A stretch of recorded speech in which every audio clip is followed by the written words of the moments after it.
Un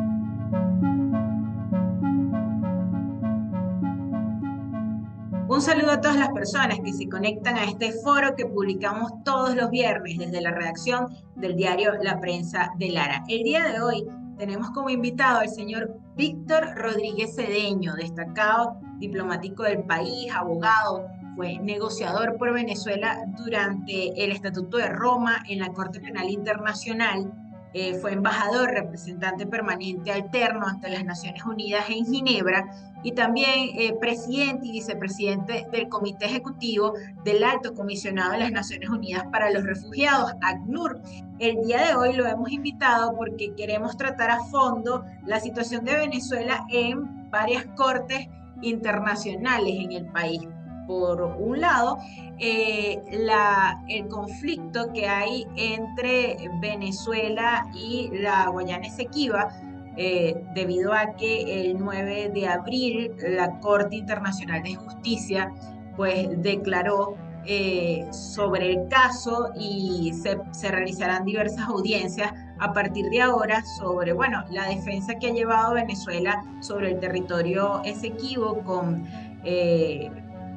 bastantes contrariedades. Y también, bueno, hablaremos en la segunda parte de esta entrevista sobre cómo va la investigación de Venezuela en la Corte Penal Internacional. Muchas gracias, señor Víctor, por aceptar esta invitación. Muchas gracias, gracias por la invitación. Bueno, sí, son temas muy importantes. Hoy en día podemos decir que lamentablemente Venezuela está en las cortes internacionales, y no solamente en las cortes de La Haya, las dos cortes, sino en centros de arbitraje, como de la Cámara de Comercio de París, por ejemplo, o del Centro de Solución de Controversias de Washington del Banco Mundial. Es decir, lamentablemente por conductas desacertadas del gobierno venezolano, hemos estado o estamos hoy en día en algunas cortes y órganos jurisdiccionales arbitrales internacionales. Yo creo que en relación con el tema de Guyana, bueno, me voy a referir a estos dos temas nada más. Por supuesto, el de Guyana en la Corte Internacional de Justicia y la situación de Venezuela, la situación 1 en la Corte Penal Internacional, por supuesto, a grandes rasgos por razones de tiempo. Pero ¿qué es lo que pasa en el caso de Guyana? Pues sabemos que Venezuela, estamos en un proceso judicial ante la Corte Internacional de Justicia después de un proceso de buenos oficios que se había establecido en base o en virtud en el marco del Acuerdo de Ginebra de 1966. Lamentablemente la Corte decidió que la remisión que hiciera en su oportunidad el secretario general de Naciones Unidas significaba la aceptación de la jurisdicción por Venezuela según el artículo 4.2 del Acuerdo de Ginebra. Es decir, la Corte consideró, aunque Venezuela decía, insistía y lo ha reiterado siempre, que nunca ha expresado su consentimiento para aceptar la jurisdicción de la Corte. Sin embargo, la Corte señaló que efectivamente sí era competente y que la base era el artículo 4.2 del acuerdo. Y bueno, ahí entramos en un primer tema que es la competencia de la Corte. Pero iniciado el proceso, Venezuela no compareció, decidió no comparecer, apenas entregó un documento, un memorándum informativo a la Corte. La Corte, por supuesto, decidió en consideración de los elementos que había presentado Guyana, estamos hablando de la competencia nada más, y lamentablemente pues no hubo mucha información de parte de Venezuela, aunque la Corte tiene la obligación, cuando el Estado no comparece, de investigar, de informarse sobre la posición del Estado. No es que se le va a adjudicar inmediatamente todo al Estado demandante porque el otro no comparezca, sino que tiene que informarse. Pero bueno, en todo caso, la Corte que se consideró competente en una decisión que es vinculante desde todo punto de vista jurídico, por supuesto, y debe ser respetada y ejecutada por las partes. Ya Venezuela, aunque desconozca hoy en día o se diga que desconoce las competencias de la Corte es competente para conocer el caso.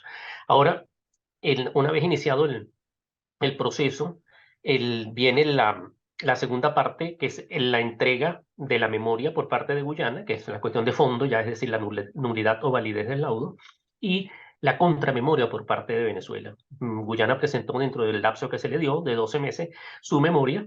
Venezuela, a los 3 meses de haber iniciado el lapso de 12 meses para ella, tenía el derecho de hacerlo una excepción preliminar. Una excepción preliminar de que era para decir, bueno, sí, la Corte puede ser competente, pero este caso no es admisible porque, y ese es el argumento de Venezuela en esta última fase, incidencia, en esta última incidencia, la presencia del Reino Unido como parte interesada en el proceso es muy importante para que la Corte pueda seguir. O sea, la Corte, según Venezuela, no podía seguir conociendo el fondo si no participaba el Reino Unido como tercera parte interesada. Bueno, la Corte Guyana dijo que primero que eso no era una excepción de inadmisibilidad y después que en el fondo no consideraba que los argumentos de Venezuela, que se basaban en unas decisiones anteriores de la misma Corte, hacían que el Reino Unido tuviera que estar presente en el proceso. Venezuela tuvo razón en el sentido de que sí era una excepción de inadmisibilidad lo que se estaba planteando, o sea, ya la competencia estaba decidida, pero tiene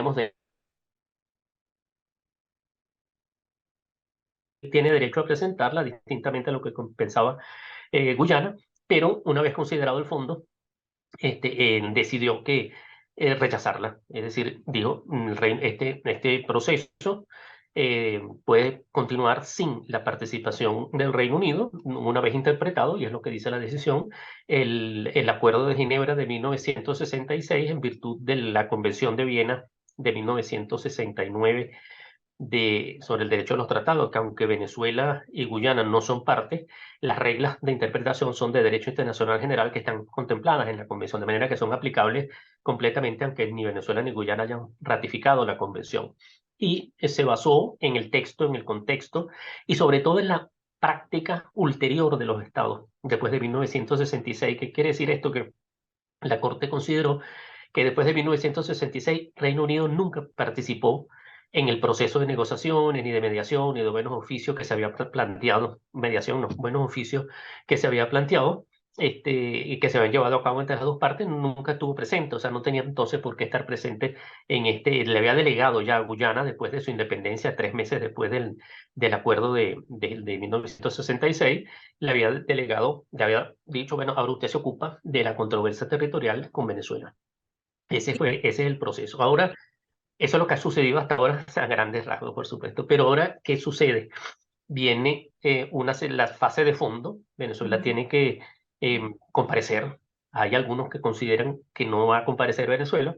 Yo creo que es obligatorio, es indispensable, esencial comparecer, y no solamente comparecer, sino preparar una contramemoria sólida, firme, convincente para desmontar los argumentos de Guyana en relación con la validez del laudo. Ellos dicen que el laudo es válido por una serie de razones en una memoria de 300 páginas muy bien documentada, muy bien hecha, pero que tiene las debilidades que Venezuela tendría que demostrar para que la Corte considere que el laudo no es válido y que el laudo es nulo y que por lo tanto esa demarcación, esa delimitación que estableció el Tribunal Arbitral en 1899 queda sin efecto, que es la tesis de Venezuela desde 1966 y antes, desde 1962. Ahora Venezuela no comparece, perdón, Venezuela debe comparecer, debe presentar la contramemoria y atacar los dos aspectos fundamentales, bueno, que fue una componenda política donde los jueces ingleses y británicos se pusieron de acuerdo bajo la presidencia de un ruso que estaba interesado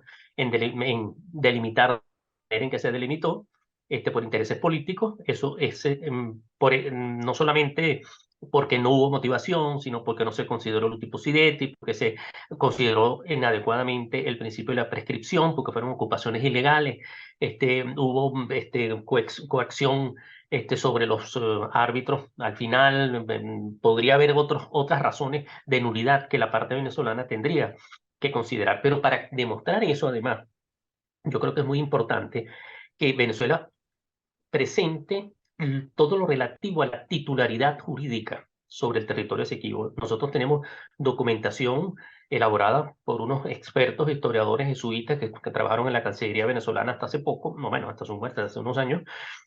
Fueron extraordinariamente efectivos en su investigación y tenemos una documentación bastante sólida que demuestra que el territorio del Esequibo es parte de Venezuela desde 1777, incluso hasta nosotros protestamos rechazamos las intervenciones de los colonos holandeses, ingleses que llegaban, pero sobre todo los ingleses que se metían y entonces había que sacarlo hasta hubo ruptura de relaciones diplomáticas entre Venezuela y Gran Bretaña en la época por esta situación de esta tensión de penetración en el territorio nacional. De manera que estos son los dos temas fundamentales que Venezuela tendría que presentar y para eso esto es un tema de interés nacional, no es un, no es un tema de partido político ni de gobierno, esto es un tema de los venezolanos y por lo tanto todos tenemos derecho y la obligación de participar en este proceso y el gobierno debe abrirse, debe consultar a los expertos, historiadores en Venezuela para que se elabore una contramemoria como debe ser y desmontar, como dije, los argumentos de Guyana. Es un trabajo difícil, tenemos 9 meses por delante aproximadamente, que no van a ser fáciles. Son temas muy complejos desde el punto de vista jurídico que requieren mucha experticia. Sí. Ese es el primer tema en términos generales. Sí, bueno, un poco para entender este contexto, a la gente que se conecta, es un problema, una controversia que tiene Venezuela con Guyana desde hace más de 180 años. Desde que nosotros tenemos uso de razón, el mapa venezolano ha tenido esa zona en reclamación y hay quienes ya incluso hacen el mapa de Venezuela sin esa parte de Guyana, porque son 160.000 kilómetros cuadrados en un territorio que es rico en petróleo, es rico en minería y que desde hace 5 años se genera una controversia mayor cuando se le permiten a petroleras internacionales explotar petróleo en esa zona en reclamación. Una de ellas es la ExxonMobil, que salió de Venezuela por las deudas que mantenía el gobierno venezolano y hoy está explotando crudo en Guyana. Es un problema complejo, como usted bien lo explica, porque Venezuela se basa en que no tiene lugar, usted Pero, bien lo ha explicado, no tiene lugar el laudo arbitral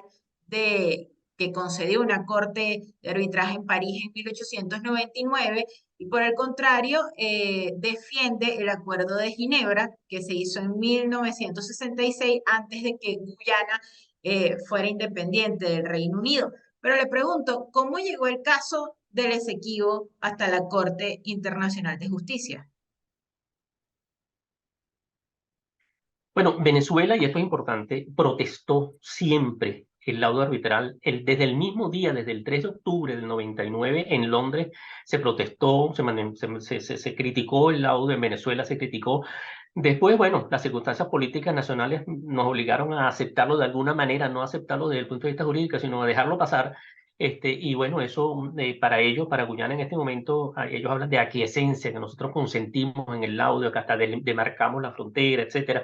Pero bueno, en 1900, en los años, se hace público un documento privado, un memorándum de Malé Prevost, que era uno de los abogados de Venezuela de los Estados Unidos, pero que era uno de los abogados de Venezuela en el caso. Y allí se denuncia una cantidad de cosas. El documento evidentemente no tiene una fuerza probatoria per se, pero sí llamó la atención muchísimo sobre todo lo que había ocurrido y que sabíamos que había ocurrido en 1899, desde 1897, incluso cuando se elaboró el Tratado de Arbitraje en Washington. De manera que después viene, por supuesto, el gobierno de Betancur el 48, perdón, del 45 al 46, después el gobierno del mismo Betancur después del 58 y Leoni en el 62 que deciden plantear el tema en la Asamblea General de Naciones Unidas, en la Comisión de Política Especial, donde con Venezuela, Guyana todavía no era un estado independiente, pero nosotros le reclamamos al Reino Unido el despojo del que habíamos sido víctimas. El Reino Unido convino, no aceptó, por supuesto, que el laudo era nulo e irrito, pero sí cuestionó, o sea, aceptó el cuestionamiento de Venezuela de que el laudo era nulo e irrito. Y si llegamos al Acuerdo de Ginebra de ISA, el Acuerdo de Ginebra del 66 es un acuerdo para lograr un acuerdo. Es decir, es un acuerdo procesal en el sentido de que lo que se buscaba era, hay una controversia territorial, Venezuela dice que el laudo es nulo e irrito y por lo tanto vamos a buscar un mecanismo para solucionarlo. Hubo negociaciones directas, hubo una comisión mixta, pero hasta los buenos oficios con 3 secretarios generales de Naciones Unidas, pero no se logró nada. Guyana no tuvo interés nunca. Había razones políticas, una serie de elementos, pero lo cierto es que el gobierno abandonó el tema de la reclamación los gobiernos democráticos habían trabajado bastante, después se abandonó en gran medida, incluso hubo declaraciones poco felices del presidente Chávez en su oportunidad, acerca de la disputa territorial. Y bueno, pasaron los años y el gobierno de Guyana, como decía usted hace un minuto, viendo la riqueza petrolera, la riqueza minera, o sea, todo lo estratégico que es el territorio, bueno, vamos adelante con esto. Fueron al secretario general de Naciones Unidas y le dijeron, mire, el Acuerdo de Ginebra dice que si nosotros no nos podemos mover, usted tiene que elegir el medio. Y yo le pido que elija que el medio sea el arreglo judicial, que es la Corte Internacional de Justicia. Así de simple, lamentablemente. Venezuela no cuestionó demasiado, o sea, no hizo lo que tenía que hacer para evitar que el secretario Ban Ki-moon y después Guterres formalizaran la solicitud a la Corte, que yo, sin embargo, todavía sigo creyendo que no era competente la Corte en virtud de esa remisión que hizo el secretario general, porque el consentimiento es una cosa muy especial. Y yo no creo que el consentimiento haya sido expresado a través del Acuerdo de Ginebra. O sea, Venezuela aceptó la jurisdicción de la Corte a través del Acuerdo de Ginebra. Para mí no, para 3 o 4 jueces tampoco, pero para la Corte en pleno en general sí, y se adoptó, se aceptó la competencia. De manera que estamos en la Corte porque no logramos, no se logró un acuerdo con Guyana sobre el laudo y sobre el territorio. Entonces llegamos a un estado lamentablemente más complicado, que es o todo o nada, porque si se anula el laudo, pasamos a cero y regresamos a negociaciones de Ginebra. Yo no creo que la Corte, insisto, era competente, como no, tampoco lo consideraron algunos jueces de la Corte disidentes, pero la Corte lo consideró y ahora estamos en ese procedimiento. Y lo que decía era que si estamos en el todo o nada, porque si se reafirma la validez del laudo, establece que se confirma la línea de delimitación que establece el laudo, que fue totalmente injusta, totalmente sin motivación, jurídicamente no tenía fundamento, pero ellos quisieron hacerla así porque era una componenda política. Ok. Nosotros tenemos mucho que demostrar, y lamentablemente la víctima a los ojos de la opinión pública pareciera ser los 3/5 de su territorio. No, la víctima es Venezuela, que el Reino Unido nos quitó una buena parte del territorio nacional. Es equivalente, creo que a un cuarto del territorio nacional, o sea, bueno, 150.000 kilómetros. La historia lo comprueba, la documentación lo constata, y eso es lo que hay que demostrar. Por eso es que yo digo que hay que ir a la corte, hay que comparecer y hay que presentarse con argumentos muy sólidos y firmes ante el tribunal. Pero ahora, cuando usted dice que Venezuela no cuestionó demasiado el hecho de llegar a la Corte Internacional de Justicia, el Acuerdo de Ginebra sugiere no judicializar el caso y menos si Venezuela no está de acuerdo. Entonces quiere decir que ellos como permitieron que el caso llegara hasta la Corte. Claro, yo creo que en su oportunidad el gobierno venezolano tenía que haber dicho: nosotros no aceptamos la jurisdicción de la Corte, nosotros queremos que se establezca la mediación o cualquier otro mecanismo, vamos a la negociación. O sea, diplomáticamente creo que no hubo, creo no, estoy seguro que no hubo la actuación la más conveniente, porque si se hubiera sido firme, general, prácticamente no, yo creo que no hubo ni siquiera participación de Venezuela, sino asistencia a las reuniones, el caso no fuera judicializado, para que no fuera la Corte, sino para que se siguieran explorando los mecanismos políticos, porque tendrían que ser, además, eso hubiera sido una causal de inadmisibilidad. El Acuerdo de Ginebra, que dice que las partes deben encontrar una solución práctica y mutuamente satisfactoria, y un tribunal no puede emitir una sentencia, la sentencia de la Corte no puede ser mutuamente satisfactoria, o es satisfactoria para Guyana, o es que había mucho que hacer para evitar que se llegara al arreglo judicial, pero se llegó. Lamentablemente hubo un poco de desidia por parte del Estado venezolano, en mi Mire, opinión. ¿cómo califica la política exterior que ha tenido el gobierno de Venezuela en los últimos 25 años? ¿Ha sido errada? ¿Ha sido permisiva? ¿Ha sido bastante ambigua? Y lo digo porque Guyana pertenece al CARICOM. Venezuela siempre ha defendido los intereses de los países socialistas y en el 2004 el mismo presidente Hugo Chávez dijo que el país, Venezuela, no se Sí, obstaculizaría ningún proyecto que se generara en Guyana, en el Esequibo. Y Nicolás Maduro ha visitado, también visitó en el 2013 el territorio Esequibo y no se pronunció por los acuerdos petroleros que allí se venían dando. Entonces, ¿cómo se puede catalogar esta política exterior de Venezuela? ¿Ha sido errada o ha sido la entrega de ese territorio? bueno, yo creo que el gran error de la política general exterior de Venezuela es haber ideologizado la acción internacional. O sea, el Estado no es para ideologizar políticas o para establecer políticas basadas en ideologías. No, el Estado, las políticas del Estado son políticas del Estado, del interés nacional. Y aquí se dejó la reclamación porque se estaba tratando de ganar socios en el Caribe, porque se trataba de ganar votos acá para la revolución bolivariana o para la revolución castrista.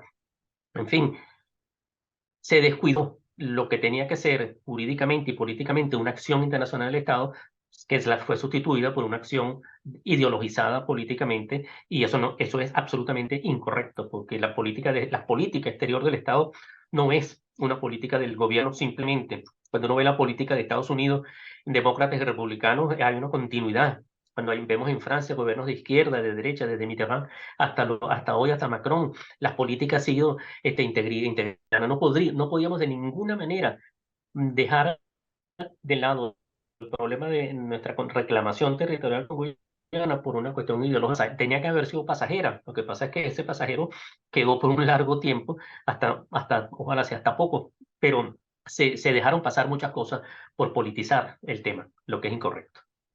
¿Qué papel ha jugado Cuba en la política exterior que adoptó Venezuela sobre el caso del Esequibo, considerando que Cuba desde el año 1981 reconoce ese territorio como independiente? Sí, sí, desde el comienzo,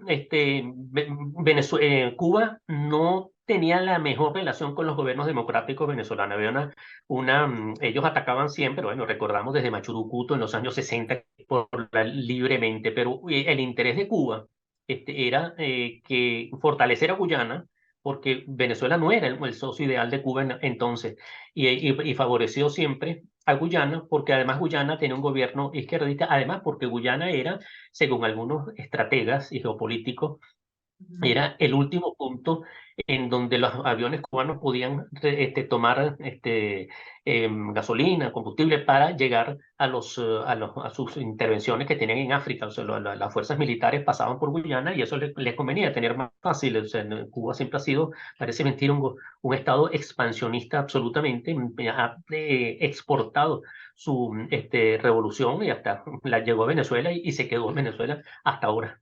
Bueno, la magnitud de la riqueza que puede tener el territorio en reclamación.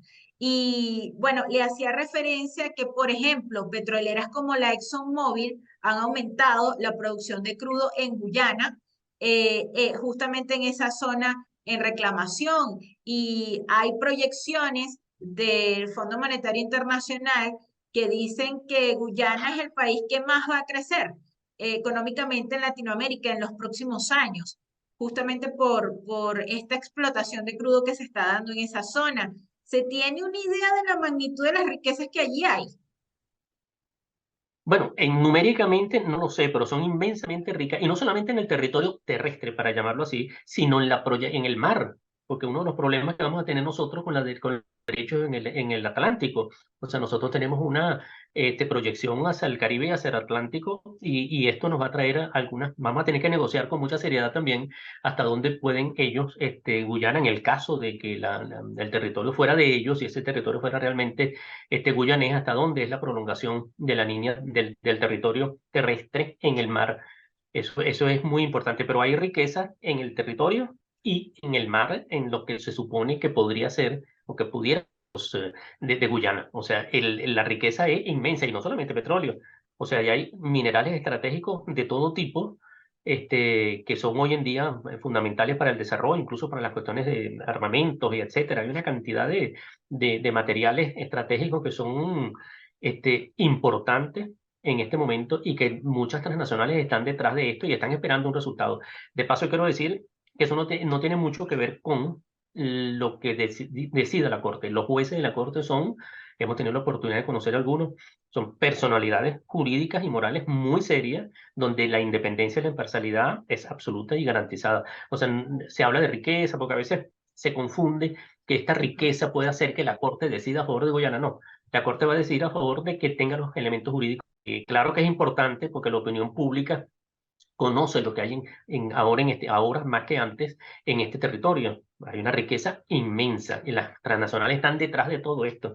Habían dicho que si habían pagado los abogados de Guyana, que siempre en los comentarios de prensa que son un poco exagerados, pero lo que sí es cierto es que hay mucho interés y seguramente se han acercado a Guyana y están en Guyana esperando que esta decisión se tome para entrar a hacer negociaciones con Guyana y a lo mejor el Fondo Monetario hasta considera esa riqueza como parte de Guyana y parte del crecimiento económico para los próximos años, pero no sabría decirle ya esa parte económica que no entro mucho, hay estudios muy serios sobre eso. Mire, el día martes, la Academia Nacional de Historia, Venezuela, indicó que debe realizarse una consulta abierta en las instituciones competentes y la conformación de un equipo multidisciplinario de expertos para que Venezuela elabore argumentos que contrarrestre lo expuesto por Guayana. Presente su memoria, como usted lo dijo en esta entrevista. Eso se está haciendo, se está convocando al país nacional sobre este caso. Bueno, es importante consultar como se hacía antes. En la democracia se consultaba siempre al país, a los empresarios, a los trabajadores, para ver un poco cuál era el sentimiento, sin política, sino simplemente a ver qué era lo que se pensaba. Las negociaciones con Colombia, por ejemplo, en los años 80, se había mucha seriedad. Aquí tienen que consultar para indicar además cuál es el camino que debe tomar esa delegación de Venezuela que va a ir a la Corte, cómo debe estructurarse, y la Academia de la Historia tiene toda la razón. Tiene que ser un equipo, como lo dije al principio, multidisciplinario, con historiadores, geógrafos, cartógrafos, o sea, gente que la hay de maravilla, con una formación extraordinaria, y se puede hacer una contramemoria que, bueno, tumbe todo lo que está planteando Guyana, que lo ha hecho muy bien y muy seriamente. ¿Cuánto tiempo se tiene para preparar esa contramemoria? Bueno, tenemos 9 meses, porque era un año y pasaron los primeros 3 meses. Yo me imagino que hay 9 o 10 meses, algo así, para que presentar. Bueno, habrá prórrogas y etcétera, pero en principio, digamos que no mucho, no más de 9 meses, un año, para que presente la contramemoria de Venezuela. Y esa es una contramemoria que no se prepara en 3 días.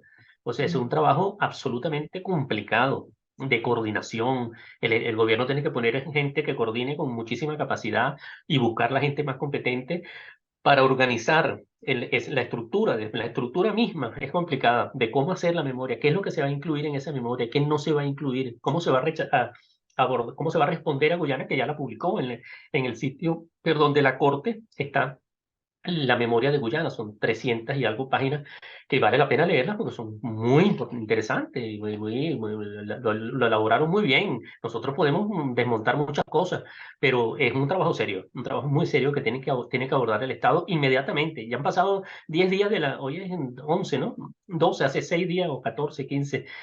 Han pasado 10 días ya de la decisión y todavía no hay ningún anuncio. Se ha hablado más bien de una cosa que es absurda completamente, que es una consulta popular. Eso es absurdo. O sea, aquí no hay nada que consultarle a nivel de referéndum. O sea, en el caso de Belice y Guatemala, por ejemplo, hubo una consulta para ver si se iba a la Corte. Pero aquí, ¿qué se le va a preguntar a los venezolanos? Que si vamos a la Corte a comparecer o no, que si vamos a preparar una contramemoria o no. No, aquí hay que ir a la Corte, hay que comparecer y hay que llevar una contramemoria. O sea, a los venezolanos no se les puede estar preguntando otra cosa que eso, ya todo el mundo está de acuerdo en eso. Eso sería perder más tiempo y en perjuicio de la posición y de los intereses de la República. Usted dijo que uno de los peores errores que ha cometido Venezuela sobre esta controversia territorial es que ha politizado el tema del Esequibo. ¿Cuáles son las diferencias entre lo que hicieron los gobiernos de la Cuarta República para defender el Esequibo y lo que ha hecho el gobierno socialista? ¿Ha habido diferencias marcadas? Porque Bueno, yo Maduro lo dijo diría, sí, que yo lo diría los en una adecos sola también palabra. politizaron el tema.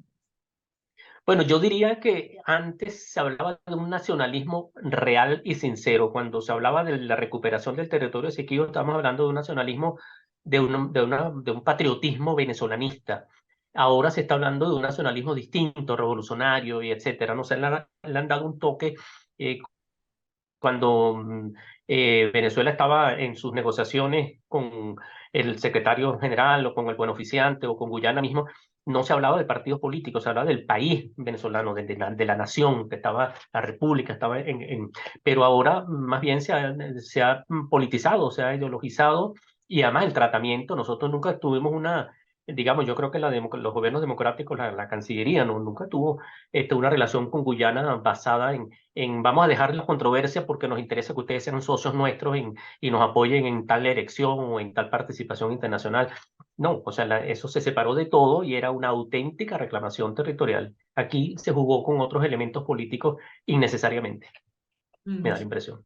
Perfecto. Bueno, ahora pasemos al tema de la Corte Penal Internacional. Venezuela en varias cortes internacionales. Una es la Corte Penal Internacional, donde desde hace un año o poco más de un año se investiga al Estado venezolano, a funcionarios del Estado venezolano por presuntos crímenes de lesa humanidad. El 1 de abril, el fiscal de la CPI, Karim Khan, anunció que la investigación del caso Venezuela continuará por considerar que existe una base razonable para creer que se han cometido crímenes de lesa humanidad por lo menos desde 2014.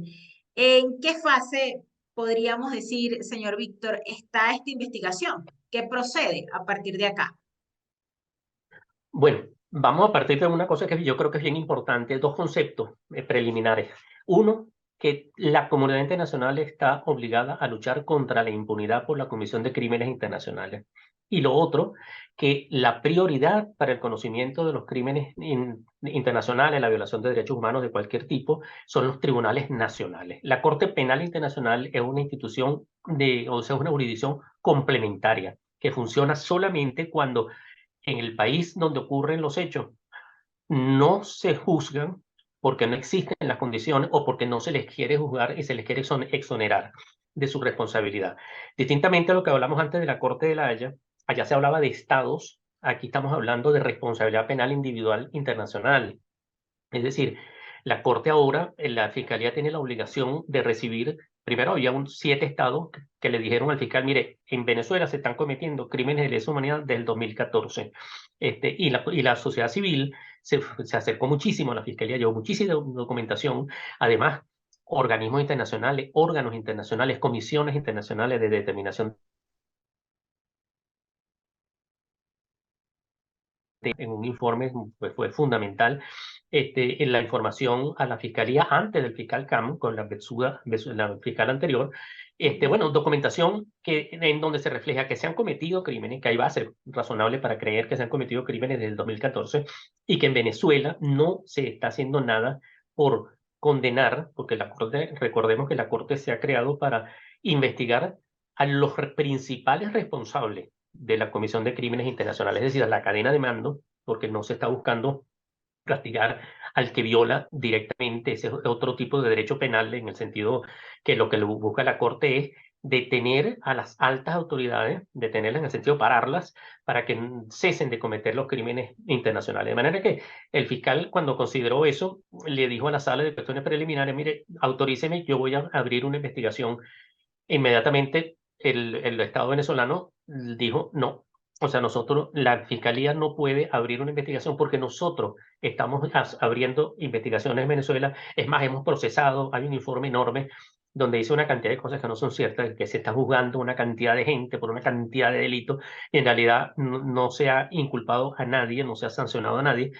Y mucho menos se ha investigado a los que se tiene que investigar, que son desde el jefe del Estado hasta los ministros de Defensa y el SEBIN, y etcétera, etcétera, que son los principales indiciados según los informes internacionales. Yo no participo en esa indicación, pero los informes internacionales son muy claros cuando lo dicen. De manera que el, el- el- la Fiscalía se encuentra en una apelación, si se quiere, ante la Sala de Cuestiones Preliminares del Estado venezolano, que dice a la Sala de Preliminares, no puede usted autorizar al fiscal porque yo estoy haciendo eso. Y claro, la sala de cuestiones preliminares va a decir ahora, seguramente le va a decir al fiscal, sí, siga la investigación, porque sí hay crímenes de lesa humanidad en Venezuela y no se está haciendo nada para castigar a los responsables. Inmediatamente el Estado, según el artículo 19, pues, va a poder apelar ante el órgano de apelación, ante la sala de apelación de la Corte, va a apelar esa decisión de la sala de cuestiones preliminares. Y allí entonces, pero mientras tanto, eso es importante, el fiscal no va a dejar de investigar hasta que la Corte, hasta que esa sala se pronuncie. O sea, va a seguir la investigación. Lo que es muy importante es el caso de Filipinas ahora, que se autorizó para que la Corte, o sea, la Fiscalía siguiera la investigación mientras la sala decide la apelación. Lo importante es contra de los responsables, los principales responsables en Venezuela.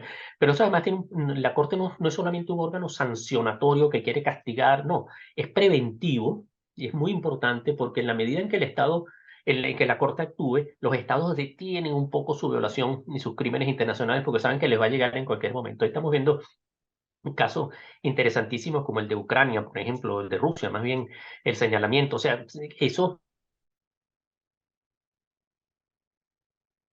a un jefe de Estado que es responsable de crímenes internacionales, su entorno político, creo que puede empezar a dudar de la representatividad de una persona que está perseguida por la justicia internacional, lo que puede producir cambios internos, que es lo que puede pasar en Rusia, según algunos analistas, y yo no comparto esa tesis. En algún momento, esta decisión de la Corte de detener a Putin, o sea, es grave para él en relación con las relaciones, perdón, que tiene él con su entorno político, porque los políticos de su gobierno le dicen, bueno, no, pero usted está metido aquí en tremendo lío y está perjudicando al Estado ruso, está poniendo en problemas enormes a la Federación Rusa, porque vamos a cambiarlo, por ejemplo, o vamos a sustituirlo, o cualquier cambio a la política exterior, o sea, pida perdón, cualquier cosa.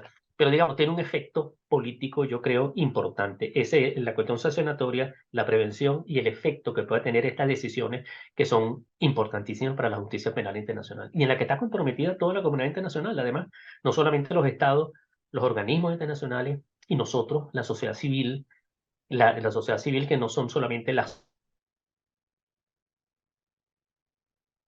que opinamos y tenemos derecho a decir lo que es importante, el pensamiento de todos en relación con la lucha contra la impunidad y el castigo de los responsables de crímenes internacionales. La respuesta del gobierno a los pronunciamientos que ha hecho Karim Khan, al último pronunciamiento sobre todo, es que han dudado de su imparcialidad en esta investigación. De hecho, han también dicho que el tema el caso Venezuela 1 se ha politizado en las investigaciones. ¿Tienen validez estos argumentos del gobierno venezolano? Yo creo que no, y políticamente además es inconveniente. El fiscal de la Corte es imparcial, es independiente, y hay garantía de que ellos actúan de la manera como tienen que actuar. Tiene un equipo de la Fiscalía que muchas veces se ha considerado que está parcializado, que es enemigo de esto, enemigo del otro. No, y el fiscal Khan con más razón, yo creo que ha actuado como tiene que actuar.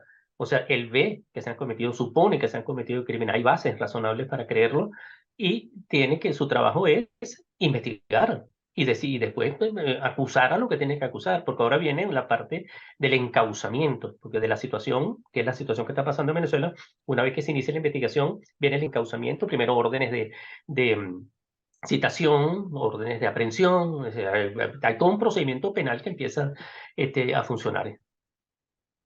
Mire, se anunció hace poco más de un año la instalación en Venezuela de una oficina de la Corte Penal Internacional, porque eso no se ha concretado. Bueno, lamentablemente esa oficina, bueno, por lo menos existe, creo que dentro de la oficina del programa del PNUD existe una oficina de la Corte, o sea, están apoyados por otra institución, pero deberían tener, Venezuela tiene la obligación de cooperar. Los estados parte del estatuto tienen la obligación de cooperar con el Estado. Ya deberían haberle dado una oficina y de haberle dado investigadores y haberle dado todos los mecanismos, los instrumentos necesarios para que lleven a cabo la investigación y para que colaboren, porque la idea es facilitarle al órgano internacional que haga su trabajo, y eso no lo han hecho. Un memorándum de entendimiento que sí, bueno, importante.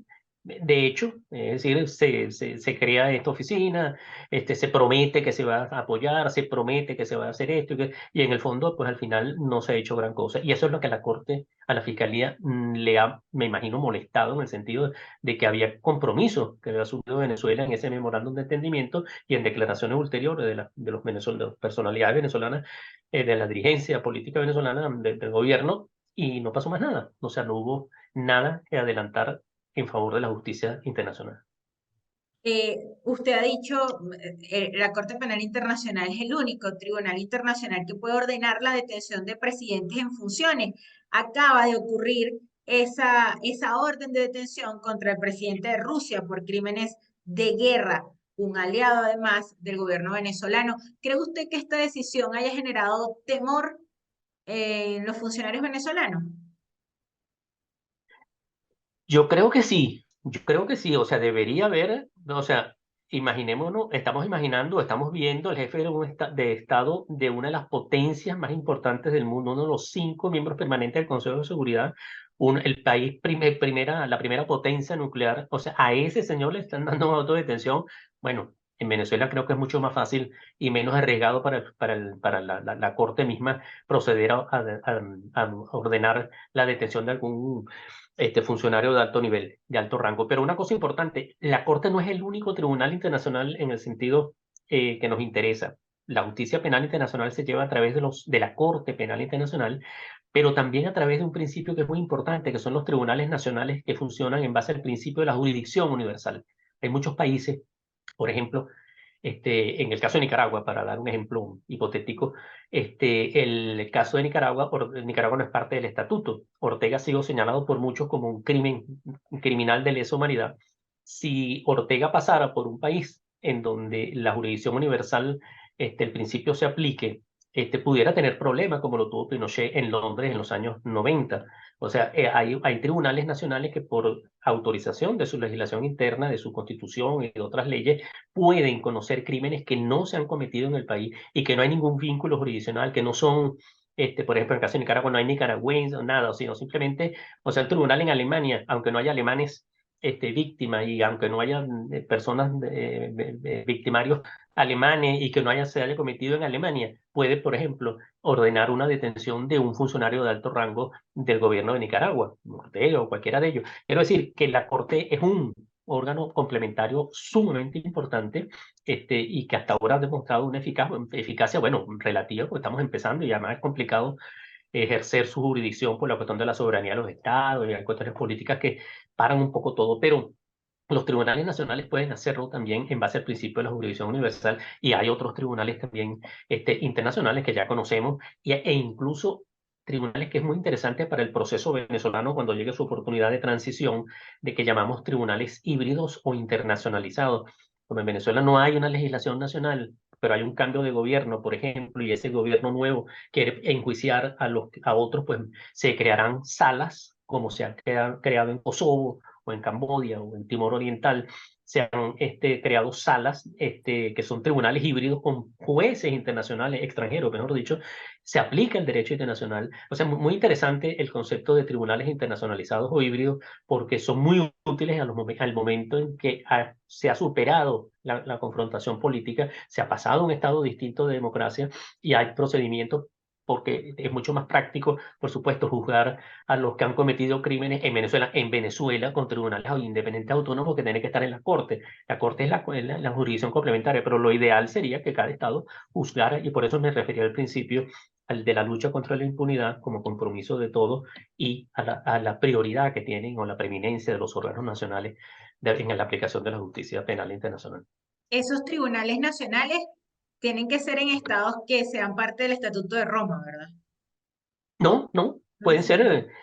no necesariamente, o sea, por ejemplo, si en Venezuela ocurre un cambio importante político, hay un periodo de transición donde hay una cantidad de arreglos, entre otros, se podrían crear tribunales nacionales en que se aplique el derecho internacional, o sea, una reforma constitucional. Yo no sé qué mecanismo constitucional se puede buscar para crear, como se ha creado en Yugoslavia, en Bosnia, en Kosovo, en algunos estados, que se creen en esa sala con jueces extranjeros y que aplican el derecho internacional que dan garantía de que se está haciendo algo y que no es politizado, que no son jueces nacionales que están en contra porque yo odio a este o odio al otro, sino que son mucho más independientes e imparciales. Muy, muy importante, muy interesante. Eso es para como un complemento de lo que es la justicia penal internacional, que la vemos a veces solamente a través de la Corte Penal Internacional, pero que hay otras instituciones que pueden funcionar, porque lo importante es castigar los crímenes internacionales, como los crímenes de lesa humanidad, como el genocidio, como la agresión, como los crímenes de guerra. Señor Víctor, me restan dos preguntas. Una tiene que ver con justamente cómo analiza usted a la comunidad internacional en su actuación sobre Venezuela. Se ha tratado de invisibilizar en estos últimos años el tema de que aquí se sigue viviendo en emergencia humanitaria compleja, que sigue habiendo violaciones de derechos humanos, porque pareciera que ya no es un tema que se hace continuo en los organismos internacionales, el caso de Venezuela. De hecho, hay países que ya abiertamente pues están instalando acá consulados que anteriormente no reconocían al gobierno de Maduro. O sea, se está olvidando un poco ese tema de que acá se violan derechos humanos. Lamentablemente tuvimos un momento muy importante hace 4 años de llevar todo nuestra crisis humanitaria compleja, nuestros crímenes internacionales, los crímenes de lesa humanidad, a la comunidad internacional. Estuvimos en el Consejo de Seguridad, se planteó 2 veces el tema de Venezuela, en todos los organismos, en las televisiones extranjeras, aquí en Italia, durante 2 años, aquí se hablaba de Venezuela casi a diario. Y lamentablemente en los últimos meses, pues los arreglos políticos en Venezuela, las negociaciones de paz que llamamos nosotros, o sea, algunas negociaciones que se han iniciado pareciera que todo se hubiera normalizado y eso se le agregan esas famosas burbujas económicas que se han implantado, que pareciera que todo está el paraíso terrenal. Entonces se ha vendido una imagen de una Venezuela que está cambiando y que la gente, pero que realmente se sabe que no ha cambiado absolutamente nada, ni económicamente ni política, ni eso. Los presos siguen donde están presos, las torturas siguen donde están los torturados en los centros de detención, el hambre sigue, la persecución política sigue, el dominio por los CLAP y por las cuestiones, o sea, toda la violación de los derechos humanos sistemática y generalizada existe en Venezuela. Lamentablemente hemos perdido ese espacio, se ha invisibilizado, como dijo usted antes, que es cierto, se ha dejado ha dejado de ser una prioridad. Perdimos como una buena oportunidad y habría que retomarla, habría que retomar esa oportunidad, ese tema ante todos los países que nos apoyaron en algún momento. Es Y, lógico que después que ocurre todo ese cambio en Venezuela, que desconoce un gobierno interino que había funcionado mal o bien, pero que existía y dicen que eso ya no existe más, ¿cómo puede el Reino de Países Bajos, por ejemplo, seguir teniendo o no tener relaciones con Venezuela? Ya se está abriendo Curazao y Aruba, la y el frontera. otro, y el consulado y el otro consulado.